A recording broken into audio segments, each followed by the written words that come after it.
Cotton college, Guwahati का पुराना campus और 90 का दशक। पेड़ों की छाव में खड़ा एक 22 साल का लड़का अपनी दोस्त से बात कर रहा था। लड़की ने उससे पूछा, मैं अपनी माँ से तुम्हारे बारे में क्या बताऊं? लड़का बिना झिझक मुस्कुराया और बोला, अपनी माँ से कहना मैं एक दिन असम का मुख्यमंत्री बनूंगा। उस वक्त ये बात सुनकर शायद किसी ने ज्यादा ध्यान नहीं दिया होगा, लेकिन उस लड़के ने इसे मजाक नहीं बल्कि अपना लक्ष्य बना लिया था। वही लड़का आगे चलकर असम का मुख्यमंत्री बना और पूर्वोत्तर की राजनीति का सबसे ताकतवर रणनीतिकार कहलाया। नाम है हेमंत बिस्व शर्मा। नमस्कार, मैं अलीशा और आप देख रहे हैं किस्से नेताओं के। लेकिन मुख्यमंत्री बनने तक की उनकी यात्रा बिल्कुल आसान नहीं थी। इस रास्ते में छात्र राजनीति, आंदोलन, सत्ता की लड़ाई, पार्टी बदलना और विवाद, आरोप, कई सालों का लंबा इंतजार शामिल था। हेमंत बिस्व शर्मा की कहानी असम के उस दौर से शुरू होती है जब राज्य घुसपैठ और अवैध प्रवास के मुद्दे से जूझ रहा था। आजादी के बाद पूर्वी पाकिस्तान से लाखों बंगाली शरणार्थी असम में आकर बस गए थे। समय के साथ ये संख्या बढ़ती गई और स्थानीय असमिया लोगों के बीच डर पैदा होने लगा कि कहीं वो अपने ही राज्य में अल्पसंख्यक ना बन जाएं। 1971 में बांग्लादेश बनने के बाद स्थिति और बदल गई, क्योंकि युद्ध के दौरान लाखों लोग सीमा पार करके असम में आ गए और ज्यादातर वापस नहीं लौटे। मंगलदोई लोकसभा सीट के उपचुनाव के दौरान वोटर लिस्ट में हजारों कथित अवैध प्रवासियों के नाम सामने आए तो असम में बड़ा आंदोलन शुरू हो गया। जेकर जति तेकर मत और विदेशी खेता जैसे नारे गूंजने लगे। इस आंदोलन की अगुवाई ऑल असम स्टूडेंट्स यूनियन यानी AASU के छात्र नेता कर रहे थे। 6 साल तक असम आंदोलन चलता रहा और इस दौरान हिंसा और टकराव भी हुए। आखिरकार 1985 में असम समझौता हुआ और आंदोलन से निकले छात्र नेताओं ने असम गण परिषद नाम की पार्टी बनाकर चुनावी रणनीति में कदम रखा। इसी दौर में गुवाहाटी का कॉटन कॉलेज असम की राजनीति का सबसे बड़ा केंद्र बन गया था। 1901 में बना ये कॉलेज सिर्फ पढ़ाई का संस्थान नहीं बल्कि पूर्वोत्तर की राजनीति की नर्सरी माना जाता है। असम के कई बड़े नेता और मुख्यमंत्री इसी कॉलेज से निकले हैं। यहीं से एक हॉस्टल के कमरे में एक युवा छात्र अपनी राजनीति की सबसे बड़ी रणनीति बना रहा था। लड़का छात्र संघ के सबसे प्रभावशाली पद महासचिव के लिए चुनाव लड़ने की तैयारी कर रहा था। वो था हेमंत बिस्व शर्मा। चुनाव जीतने के लिए उसने बेहद बारीकी से रणनीति बनाई। हॉस्टल के हर कमरे में अपने समर्थक बनाए। भाषण के दौरान कौन कब नारा लगाएगा ये पहले से तय होता था। यहाँ तक कि उन छात्रों की सूची भी तैयार की गई जिन्हें मुगलई पराठा और रसगुल्ला पसंद था और उन्हें गुवाहाटी के पान बाजार के रेस्टोरेंट में बुलाकर अपने पक्ष में किया जाता था। इस माइक्रो लेवल प्लानिंग का असर चुनाव में दिखा और हेमंत बिस्व शर्मा छात्र संघ के महासचिव बन गए। हॉस्टल में लोग उन्हें प्यार से हेमंत दा कहलाकर बुलाने लगे। छात्र राजनीति में सफलता के बाद हेमंत की पहचान तेजी से बढ़ने लगी। 1992 तक 3 बार कॉटन कॉलेज छात्र संघ के महासचिव रहे। इस दौरान उनकी नजदीकी असम के बड़े छात्र नेता प्रफुल्ल महंत और भृगु फुकन से बढ़ी।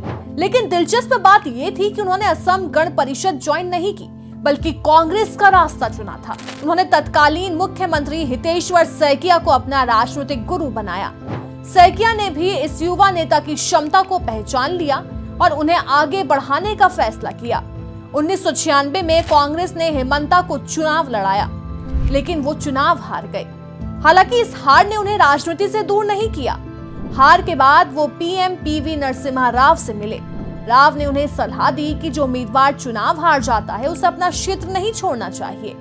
हेमंत ने इस सलाह को गंभीरता से लिया और जालुकबारी में लगातार सक्रिय रहे। साल 2001 में जब उन्हें फिर से जालुकबारी से टिकट मिला तो उन्होंने अपने ही पुराने गुरु भृगु फुकन को हराकर बड़ा उलटफेर कर दिया और पहली बार विधानसभा पहुंचे। इसके बाद उनका राजनीतिक कद तेजी से बढ़ने लगा। उसी साल असम में कांग्रेस की सरकार बनी और तरुण गोगोई मुख्यमंत्री बन गए। हेमंत बिस्व शर्मा को सरकार में महत्वपूर्ण जिम्मेदारियां दी गई। उन्होंने वित्त, स्वास्थ्य, शिक्षा जैसे अहम विभाग संभाले और धीरे धीरे मुख्यमंत्री के सबसे भरोसेमंद मंत्री बन गए। गोगोई सरकार में उन्हें संकट मोचक और रणनीतिकार के रूप में देखा जाने लगा। 2006 और 2011 के चुनावों में कांग्रेस की जीत के पीछे भी उनकी रणनीति को बड़ी वजह माना गया। लेकिन समय के साथ हेमंता की महत्वाकांक्षा भी बढ़ती गई।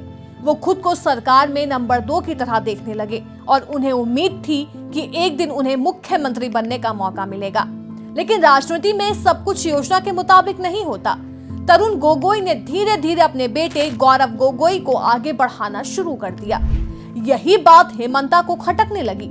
उन्होंने कांग्रेस हाईकमान से मुलाकात की और कई विधायकों का समर्थन भी दिखाया, लेकिन नेतृत्व परिवर्तन का फैसला नहीं हुआ।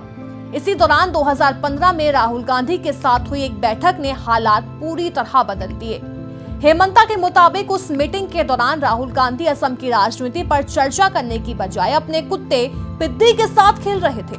जब हेमंता ने कहा कि उन्होंने असम में कांग्रेस की जीत के लिए बहुत मेहनत की है, तो राहुल गांधी ने बस इतना कहा तो क्या। हेमंता ने इसे अपना अपमान माना और यहीं से कांग्रेस छोड़ने का फैसला कर लिया। 2015 में उन्होंने कांग्रेस से इस्तीफा दे दिया और भारतीय जनता पार्टी में शामिल हो गए। उस समय असम बीजेपी के कुछ नेताओं ने उनके आने का विरोध भी किया, क्योंकि वो लंबे समय तक कांग्रेस के बड़े नेता रहे थे।